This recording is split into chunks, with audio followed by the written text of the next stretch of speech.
이재명 정부 첫 총리 청문회와 현안 이야기 두 분과 이야기 나눠보겠습니다. 정은혜 전 더불어민주당 의원, 하민경 국민의힘 대변인 나오셨습니다. 두 분 안녕하세요. 네, 안녕하세요. 네, 반갑습니다. 네, 정은혜 의원님은 네. 굉장히 오랜만에 제가 또 뵙네요. 네, 굉장히 오랜 시간이 흐른 것 같아요. 그래서 몇 년 정도 지난 것 같은데, 예. 네, 계속 뭐 정당에서 활동하고 네, 예. 국민대에서 또 연구원으로 일을 하고 있습니다. 아, 그러시군요. 국민대에서. 하민경 대변인께서는 또 네. 나와주셔서 이렇게 제가 영광이죠.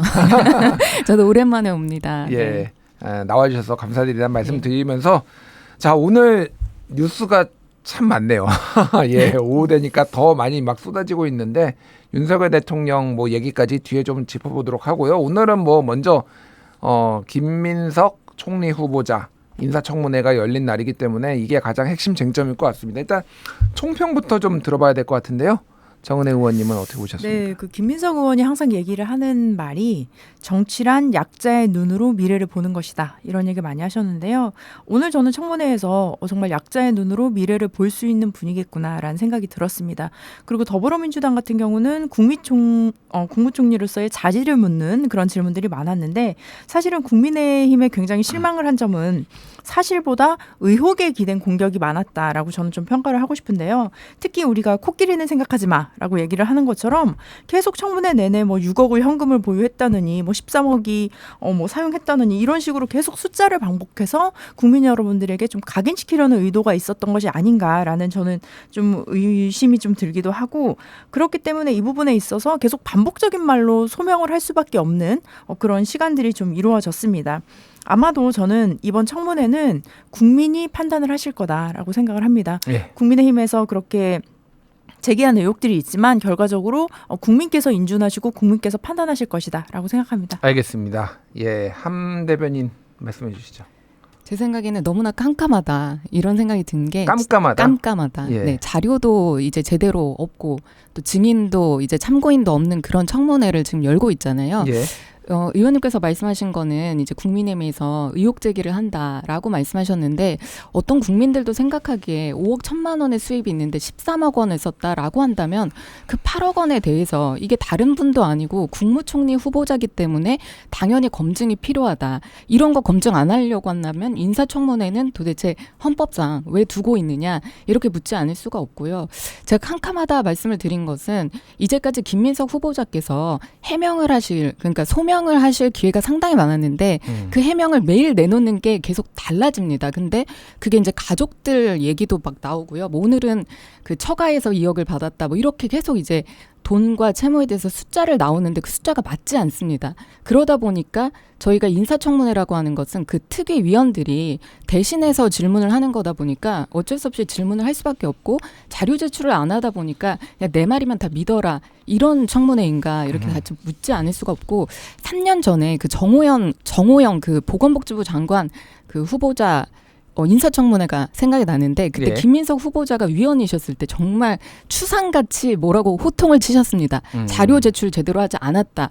그랬는데 그때는 가족 의혹을 많이 민주당에서 꺼냈죠. 이게 딸, 뭐 아들 관련해가지고 여러 가지 개인정보를 제출하라고 했는데 이번에는 사실 가족 의혹이 아니라 김민석 후보자의 개인 의혹입니다. 하나도 해명되어 있지 않고 그리고 제출할 수 있는 뭐 금융거래 자료 내역이라든지 알겠습니다. 이런 부분 제출해야 되는데 왜 안 하죠? 예. 이렇게 묻지 않을 수 없습니다. 예, 이제 좀 구체적인 내용들을 하나씩 좀 짚어봐야 되니까 총론을 이제 부탁드렸는데 굉장히 많은 강론들을 말씀해 주셔서 일단은 오늘 쟁점들을 제가 먼저 좀 정리를 하면서 말씀을 드리는 게 청취자들이 이해하시기에 좀 좋을 것 같고요.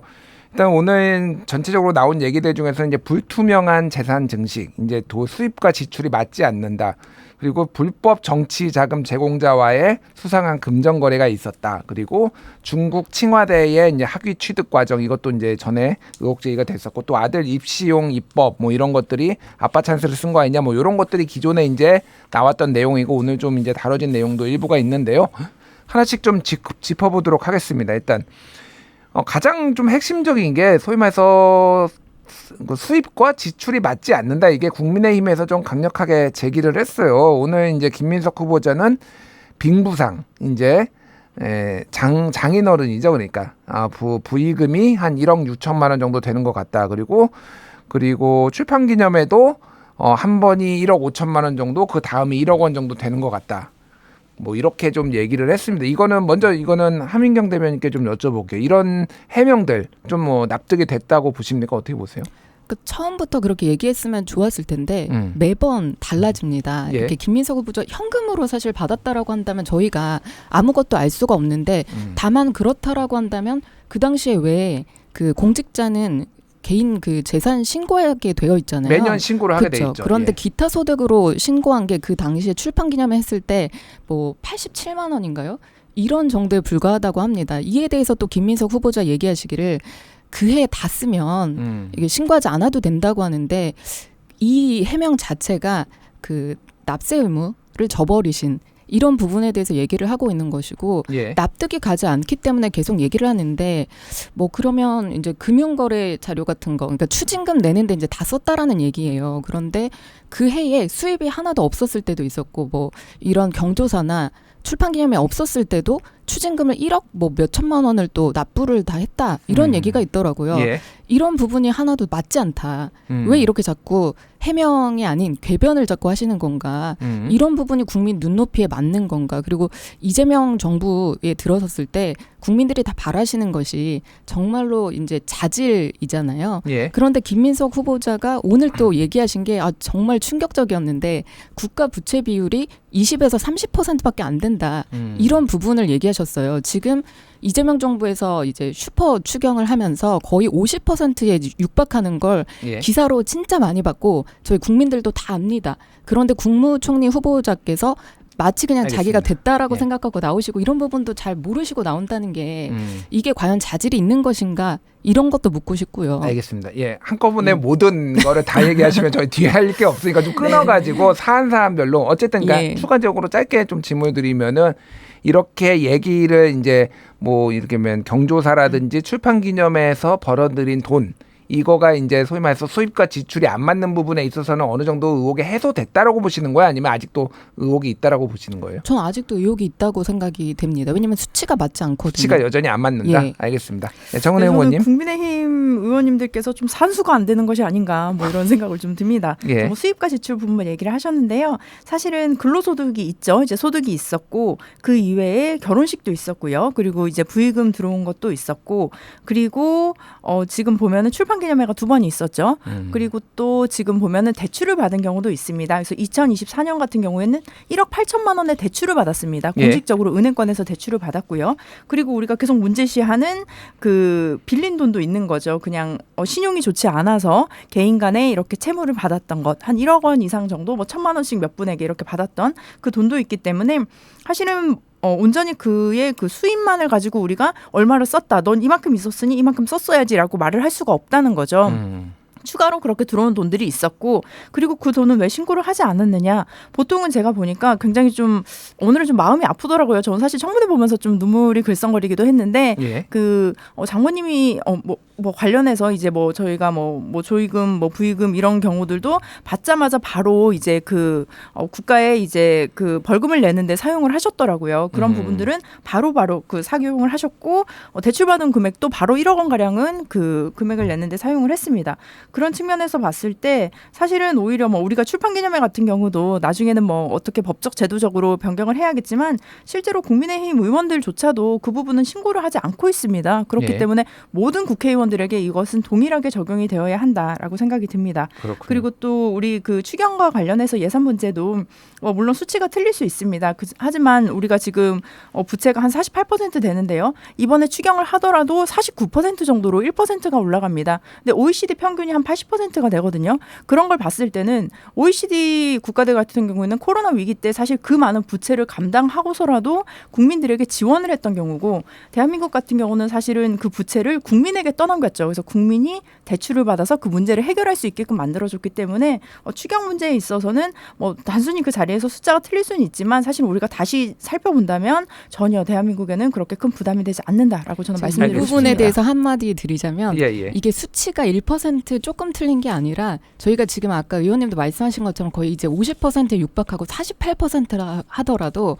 국무총리 김민석 국무총리 후보자는 20에서 30 된다 이렇게 말씀하셨거든요. 이게 도대체 언제적 수치를 얘기하시는 건지 저희는 그런 부분을 지적하는 겁니다. 알겠습니다. 예. 예, 그거는 여기까지 하고요. 요거와 연장돼서 제가 좀 더 여쭤볼게요. 그래서 이제 국민의힘의 주진우 의원이 검은 봉투법, 이게 아마 노란 봉투법을 조금 이름을 좀 패러디한 것 같은 느낌이 드는데 검은 봉투법을 좀 발의를 했는데 이 내용인즉슨 출판기념회를 할 때 이제 현금으로도 많이 받고 이게 일종의 이제 일종의 정치 자금인데 정치 신인들도 좀 이렇게 정치 자금을 받아서 이렇게 이게 뭐 출마를 하는데 사용하기도 하지만 이게 일종의 이제 검은 자금이 될 수 있는 거 아니냐. 그래서 이거를 출판기념회 개최 시에 선관위 신고 의무도 부여를 하고 이건 카드로 이제 할 수 있게 현금으로 안 받고 카드로 할 수 있게 뭐 등등등의 이런 좀 규제를 강화하는 거를 좀 이제 발의를 했어요. 이거에 대해서는 정은혜 의원님은 좀 어떻게 보십니까? 네, 굉장히 저는 주진우 의원이 일반 상식적인 선에서 저는 생각을 하지 못하고 있다라고 보여지는데요. 예. 지구당을 없앤 게 바로 국민의힘입니다. 오세훈 지금 시장이죠. 과거에 지구당이 운영이 되었을 때는 사실 지구당을 중심으로 원외위원장들도 충분히 활동할 수 있는 그런 규모가 됐습니다. 하지만 이제는 그런 법도 폐지가 되었기 때문에 현역 의원들은 합법적으로 뭐 1억 5천, 선거가 있는 해 3억까지 이제 후원금을 모을 수 있지만 원외위원장 그리고 이제 제도권에 들어가지 못한 정치인 같은 경우는 합법적으로 후원금을 모을 수가 없습니다. 그래서 출판기념회도 그런 측면에서 사실은 저희가 이제 뭐 출판기념회에서 책을 팔고 뭐 그런 식으로 이제 후원금을 또 모집을 할 수 있는 경우가 생기는 건데요. 이 부분은 전체적인 저는 선거법 자체를 변경을 해야 할 문제지 단순히 출판기념회에서 뭐 얼마를 신고하고 뭐 얼마에 몇 권을 사고 뭐 이런적으로 나누는 것은 저는 해결책이 될 수가 없고요. 오히려 이렇게 되면 청년이라든지 뭐 여성이라든지 이렇게 정치 신인들이 정치권에 들어갈 수 있는 그 벽 자체를 막는 것이기 때문에 사실 지금 기존에 있는 의원님들 상대당 지역구에 있는 뭐 당협위원장이나 지역위원장은 현역 의원이 아니지 않습니까? 예. 그분들이 합법적으로 후원금을 모을 수 없게끔 이렇게 법을 만들어 놓고 이런 뭐 검은봉투 방지법 이렇게 얘기를 한다는 것은 점점 더 기득권이 될 수밖에 없는 상황을 만드는 것이다라고 생각합니다. 알겠습니다. 예, 함 대변인께서는 어떻게 보십니까? 저는 이제 제가 뭐 출판 기념회를 해본다거나 제가 의원이 돼본 적이 한 번도 없어가지고 지금 의원님 말씀을 들으면서 저는 변호사잖아요. 그럼 이게 과연 불법이냐 아니면 그냥 그 불법 경계선에 있는 걸 그냥 하시겠다라는 건가 이렇게 되묻지 않을 수가 없고 김민석 후보자가 걸리신 것 중에는 그 불법 정치자금으로 이 추징금을 거의 뭐 6억인가요? 이렇게 내신 걸로 알고 있는데 예, 2008년도 예전에요. 예. 네, 그러니까 그런 부분들까지 이제 연관이 될 수 있는 그런 부분이어서 이게 제도적으로 관행으로 이제 잘못된 부분이라고 한다면 저는 바로 잡는 게 맞지 않나. 저는 이렇게 그냥 반문하고 싶습니다. 네, 그래서 저 같은 경우는 이제 이 뭐 검은봉투법 이 법 하나를 바꾸자는 것이 아니고요. 그러니까 전체적인 선거법이라든지 이런 제도를 손봐야 된다. 이 법 하나만을 바꿨다가는 오히려 기득권들이 더 기득권화 될 수 있는 그런 일이 일어날 수 있다는 것이고 사실은 그 김민석 후보자가 그 불법 정치 자금이라고 하셨던 부분은 당에서 기업을 후원을 받았던 겁니다. 그 당시에는 기업에서 후원을 공식적으로 받을 수 있었고 그 자리에서 영수증이 없다는 것 때문에 이제 검찰 조사를 받았던 것인데 오늘 청문회장에서도 여러 번 얘기를 하셨어요. 저는 그 당시에 검사들이 본인이 어떻게 보면 운 없다 생각해라. 뭐 재수 없어서 이렇게 걸렸다 생각해라. 뭐 이런 식의 발언을 하셨다고 해요. 그 말인즉슨 김민석 후보자가 직접적으로 법을 어겼다기보다는 그 시스템 하에서 어떻게 보면 좀 표적 수사의 성향도 있었다라고 보여지는데요. 그렇기 때문에 김민석 후보자가 오늘 얘기를 했던 것이 과거에 자신을 수사했던 검사들을 증인으로 좀 불러도 좋다. 이런 얘기까지 했거든요. 그렇기 때문에 이 부분도 저는 충분히 뭐 선거법이라든지 이 부분도 변경을 해서 앞으로는 이렇게 억울하게 후보자가 정당의 공천을 받고 출마했던 후보자가 이렇게 직접적인 손해를 보거나 피해를 보는 일은 없어야 된다고 생각합니다. 알겠습니다. 이제 좀 정확하게 할 필요는 게 정치자금법 위반으로 이제 두 번의 이제 위법 사례가 있었고 한 번은 2003년이고 하나는 2008년이고 2008년 같은 경우에는 이제 강신성 씨한테 이제 받은 돈이 이제 문제가 돼가지고 벌금과 추징금이 있었고 2003년은 기업으로부터 받은 그때 이제 당시에 서울시장 뭐 선거라든지 그때 요거 두 가지가 좀 다르다라는 것만 제가 좀 말씀을 드리고요. 그 강신성 씨 얘기가 나왔으니까 이게 그 2008년에 강신성 씨한테 차용증을 쓰고 돈을 받았는데 이게 이제 대출이라고 법원에서 인정이 안 돼가지고 이것도 이제 정치자금법 위반이 돼서 됐는데 이 사람한테 다시 이제 2018년에 이 사람을 포함해서 11명한테 1억 4천만 원을 이제 빌렸다. 차용증을 쓰고 이제 빌렸다라는 게 문제가 되고 또 하나는 미국 유학을 이제 김민석 야인 시절에 김민석 의원이 했는데 그때도 강신성 씨한테 월 450만 원씩 이제 받았다라는 거 이게 좀 문제가 있는 거 아니냐 이런 얘기들이 나왔거든요. 일단 함 대변인님은 어떻게 보셨습니까? 지금 앵커님께서 말씀하신 것처럼 그런 부분에 대한 소명은 사실 상당히 간단합니다. 금융거래 내역을 제출을 하면, 그러니까 제공에 동의를 하면 되는데 이런 부분에 대해서 김민석 후보자께서 금융거래법 위반, 그러니까 뭐 이게 다른 사람에게 제공을 하면 안 된다라고 하면서 이게 거부하신 걸로 알고 있거든요. 예.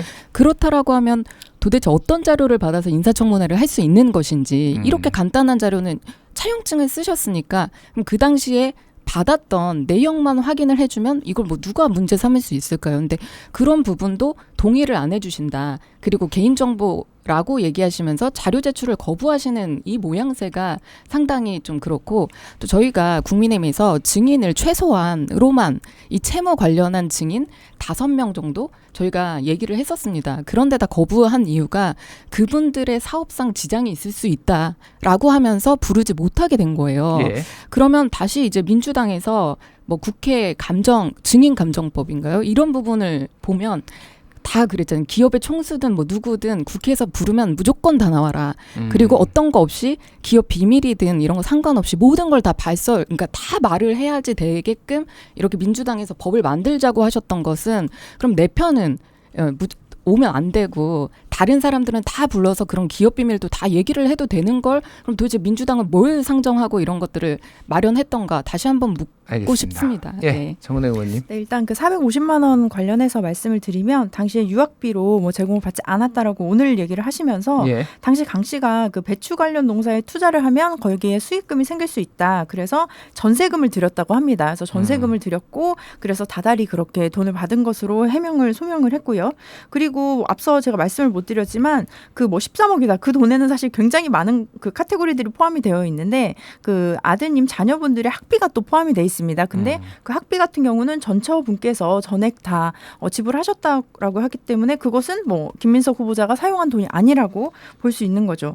오히려 뭐 증인 같은 경우도 뭐 이제 5명 뭐 이런 얘기를 했지만 사실은 저는 처음에 깜짝 놀랐습니다. 뭐 막장 드라마를 찍으려고 했던 게 아니냐. 전처까지 전 와이프까지 이제 소환을 해서 증인으로 세우겠다 하더니 또 갑자기 5명을 허락했다가 또 1명을 바꾸고 또 3명을 추가하고 바꾸고 뭐 이런 식으로 그런 시간들이 있었다고 이제 김현 민주당 간사가 이제 언론에 인터뷰를 한 바가 있습니다. 그렇기 때문에 자신들이 만든 혼란으로 이렇게 결렬이 된 것이 아닌가라는 생각이 들고요. 자료 목록에 대해서 마지막으로 말씀을 드리면 오늘 김민석 후보자가 명확하게 말했습니다. 예. 과거 한교안 그다음에 한덕수 후보자의 준하는 자료 개인정보 보호에 동의를 했다는 거죠. 그래서 과거 총리 후보자들과 같은 수준의 자료를 개인정보 보호에 대해서 사인을 했고 그리고 오늘 지금 국민의힘이 요구한 자료들을 보면 자녀의 성적표, 학생 기록부, 그리고 전 배우자의 출입국 기록 이런 것들을 요구하면서 왜 이걸 내지 않았느냐라고 하는데 굉장히 좀 이 부분까지는 저는 사생활적인 부분이 있는 부분이라 사실은 과도한 자료 요구였다라고 생각됩니다. 알겠습니다.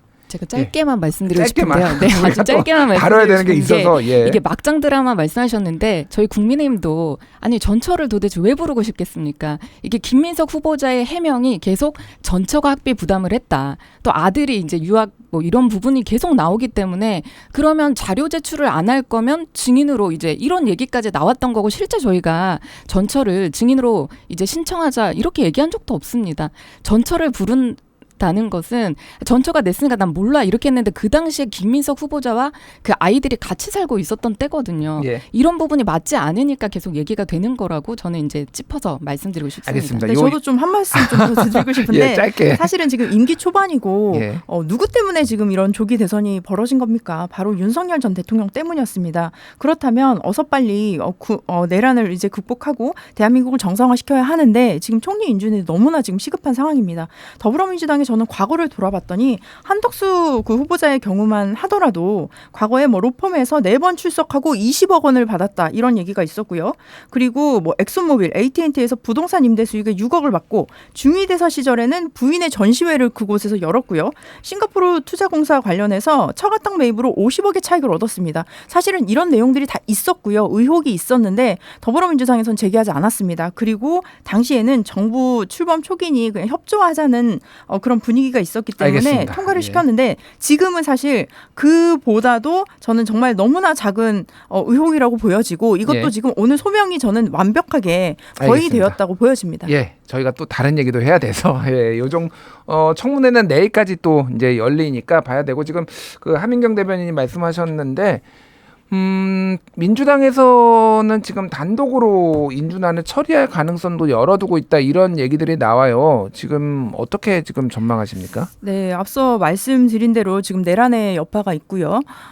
지금 국가 내부적인 혼란도 있고 사실 지금 중동발 전쟁 위기까지 겹쳐진 상황입니다. 그래서 지금 나토 회의에 뭐 가니 못 가는 이런 얘기까지 있어서 대통령님께서 가지도 못하는 지금 상황이 되셨는데 이런 상황에서 김민석 총리 후보자 인준에 대해서 야당이 좀 대승적으로 협조를 해야 하는 것이 아닌가라는 생각이 듭니다. 예. 특히 지금 국민의 생명과 안보가 담보되어 있는 이런 총리의 경우에는 더 이상 인선이 미뤄지지 말아야 한다라는 생각이 들고 저는 오히려 국정은 기다려주지 않는다라는 알겠습니다. 말씀을 드리고 싶고요. 예. 정쟁은 계속 되겠지만 그럼에도 불구하고 저는 야당에서 좀 협조를 해주셨으면 하는 바람이 있습니다. 알겠습니다. 이거 뭐 다수석이 이제 더불어민주당 여당이기 때문에 물리적으로 이거 표결을 해서 뭐 이거를 막거나 그러기는 어려운데 뭐 이제 청문 보고서 채택 여부 뭐 이 정도에서 이제 국민의힘이 좀 의사 표현을 할 수 있을 것 같기는 해요. 어떻게 보십니까? 그 정말로 그냥 김민석 후보자께서는 이미 국무총리가 된 것처럼 하고 계셨고 이 인사청문회 정도는 그냥 통과 의례 이렇게 이제 생각하시는 것 같고 민주당도 우리가 내세운 후보는 그냥 좀 받아들여 이렇게 이제 생각하시는 것만 같아서 정말 참 힘이 없는 국민의힘으로서는 정말 국민을 대신할 수도 없구나 이런 안타까움이 저는 들었고요. 이게 인사청문회가 오늘 벌써 다 밝혀졌다 이렇게 의원님께서 말씀하셨지만 예. 저는 밝혀진 부분이 사실은 없고 내일까지도 정말 짧지만 계속 이렇게 해명 아닌 해명으로 일관되는 인사청문회 끝내고 단독으로 민주당이 또 이제 인준하겠죠. 알겠습니다. 예. 아, 정말 시간이 많이 지나서 이거는 여쭤봐야 될 것 같아요. 어제 이제 장관 인선이 있었어요. 사실은 이제 총리의 재청권이 있어서 총리 임명 이후에 하는 것 아니냐라고 했는데 어제 장관들 인선이 있었고 뭐 많은 분들이 있었는데 일단은 눈에 띄는 분들이 뭐 배경훈 과기정통부 장관, 조현 외교부 장관, 정동영 통일부 장관, 권오월 국가보훈부 장관, 송미령 농림축산식품부 장관, 유임이죠. 그리고 김성원 환경부 장관, 김영훈 노동부 장관, 강선호 여성가족부 장관, 전재수 해양수산부 장관, 한성숙 중소벤처기업부 장관, 윤창열 국무조정실장까지 이제 인선이 있었습니다. 이 중에서 좀 눈에 띄는 거. 어떤 인사가 눈에 띄었는지 먼저 정은혜 의원님부터 말씀해 주시죠. 네. 먼저 많은 분들이 좀 감동을 하셨을 것 같아요. 노동부 장관, 네. 이제 철도 기관사 출신의 김영훈 후보자가 발탁이 되면서 어떻게 보면 정말 노동을 하시는 정말 노동을 존중하는 상징적인 인사로 저는 발탁이 되었다라고 생각이 듭니다. 민주노총 위원장을 2012년에 했었죠. 네, 예. 맞습니다. 그리고 어제도 뭐 짤막하게 뭐 페이스북인가요? 어디에 뭐 글을 올리셔서 이제 어제 업무를 마치고 뭐 이제 관련해서 뭐 또 준비를 하겠다 이런 말씀도 하셨고요. 그리고 또 외교 라인으로는 이제 또 정동영 또 그리고 가장 중요한 게 이제 안규백 이제 국방장관인데 이제 비군인 출신으로서 굉장히 오랜 시간 20여 년간 국방위 상임위를 하시면서 예. 굉장히 전문가로도 보여지거든요. 사실 선진국에서는 이미 국방부 장관에 비군인들을 많이 기용하고 심지어 여성들을 기용하는 경우들도 많이 있습니다. 그런 측면에서 봤을 때 전문가로서 준비된 그리고 군인이 아닌 관점에서 군을 볼 수 있는 그런 분이 되었고 마지막으로는 이제 우리가 이제 해양수산부 장관 전재수 이제 장관 후보자인데 굉장히 진심이세요. 이분이 보면은 부산이라든지 이런 지역 발전에 진심이신 분이라서 그 부분을 추진력 있게 밀고 나가실 수 있는 분이다라고 평가하고 싶습니다. 예, 뭐 지금 뉴스에 따르면은 이재명 대통령이 12월까지 해양수산부 네, 맞습니다. 이전을 완료해라 이런 지시도 내렸다라는 게 나오고 있고요. 함 대변인님은 인선들 좀 어떻게 보셨고 특히 주목해서 본 건 어떤 겁니까? 저도 이제 의원님께서 말씀하신 거랑 거의 비슷한 것 같은데, 네, 좀 관점은 다릅니다. 이재명 정부에서 첫 인선이기 때문에 어떻게 인선하셨나, 어떤 인물을 인선하셨는지가 이게 정부가 어떤 기조를 띠고 있는지를 잘 보여주는 것이라고 생각하는데, 고용노동부 장관이 참 감동이다 이렇게 말씀을 하셨잖아요. 그런데 이재명 정부가 대선 때부터 이재명 대통령이 강조를 했던 것은 기업이 잘 살아야 나라가 잘 산다, 이런 부분을 얘기를 하셨는데, 노동부 장관 뭐 감동이 있을 수 있지만 이게 민노총의 전 위원장이십니다. 이 분을 이제 노동부 장관으로 앉히셨다라는 것은 그러면 경제를 살리고 이제 기업을 좀 활성화시키는 이런 부분과는 좀 다르게 기조를 잡겠다는 것을 공개적으로 좀 드러내신 것이 아닌가, 이런 좀 우려함이 있고요. 또 안규백 의원님 같은 경우에는 민주당 의원이시지만 상당히 합리적이시고 되게 좋으신 분이라고 저도 많이 들었습니다. 그런데 지금 우리 대한민국 같은 경우에는 정말 북한이 대한민국을 위협하고 있는 이런 정전 상황입니다. 이런 상황에서 이렇게 뭐 비전문가 문민 국방장관. 그렇죠. 이제 예. 그런 국방장관을 세우는 것이 과연 이게 맞는 것인가? 아무리 그런 관련된 일을 뭐 여러 해 해오셨다 하더라도 정말로 전문가와는 다르잖아요. 그렇기 때문에 정말 강직한 군인, 정치 이런 게 없이 강직한 그런 군인으로 정말 하셨으면 얼마나 박수 받았을까, 이런 생각이 좀 들고요. 예. 외교 라인이나 또 이제 뭐 국정원장, 또 통일부 장관, 이런 부분들도 뭔가 이게 미국을 비롯한 동맹 국가들과 조금 더 가깝다라기보다 오히려 북한, 러시아와 이렇게 좀 가까운 그런 분들, 그런 기조를 보였던 분들을 이렇게 세우신 것에 대해서 좀 우려스러워하는 부분도 많다, 이런 말씀 드리겠습니다. 알겠습니다. 요거 하나만 더 여쭤볼게요. 송민영 장관, 농림부 장관 같은 경우에는 유임이 됐는데 이게 뭐 가장 파격이었다 이런 얘기를 하시는 분들이 있는데 민주당 내부의 반발이 지금 심상치 않아요. 네. 지금 그래서 뭐 일부 이제 농민 전농이라든지 뭐 이런 데서는 우리가 이러려고 남태령에 트랙터 끌고 올라왔나 뭐 이런 얘기가 막 나올 정도로 지금 어떻습니까? 네. 지금 어떻게 평가하세요? 일단은 저는 그 이재명 대통령님께서는 실력을 위주로, 능력을 위주로, 그리고 정부와 같이 발을 맞출 수 있는 분들을 위주로 이번에 인선을 했다고 보여집니다. 예. 그렇기 때문에 뭐 말씀하신 부분, 뭐 노동부 장관을 얘기를 하셨지만 실제로 그 AI 미래기획수석에는 하정우 네이버 출신이 되셨고요. 그리고 실제로 이번에 중소벤처기업부 장관에도 전 네이버 한성숙 대표가 이제 후보로 지명이 됐습니다. 그래서 기업을 잘 아는 분도 있고요. 굉장히 밸런싱을 잘 맞추려고 했던 것 같습니다. 그럼에도 불구하고 이제 농림부 장관 같은 경우는 만약에 저는 뭐 내부에 그런 큰 뭐 반발이라든지 어떤 문제들이 있다면 그 부분들은 저는 충분히 또 고려를 하시지 않을까 싶고요. 대통령께서 고려를 네네. 하실 것이다. 네, 예. 국민 당사자가 오늘 대통령이 얘기한 거는 이런 네. 갈등은 당사자가 풀어라라고 네네. 이렇게 또 얘기를 하셨더라고요. 네, 그래서 풀 수 있는 만큼은 풀고 그다음에 여론의 추이도 항상 지켜볼 수 있는 게 대통령의 자리입니다. 그렇기 때문에 그 여론을 보시고 아마 저는 판단하시지 않을까 싶습니다. 예, 양곡 3법에 대해서 입장이 지금 정권이 바뀌어서 장관 입장도 변하는 거 아니냐 뭐 이런 얘기도 나고 이게 약간 국민의힘에서도 약간 비판 목소리도 나오고 뭐 그러더라고요. 저는 되게 신기했다고 생각을 하는 게 예. 이제 정권이 바뀌면 그 정권의 이제 나가는 방향, 뭐 국정 운영 방향이 상당히 다를 수 있잖아요.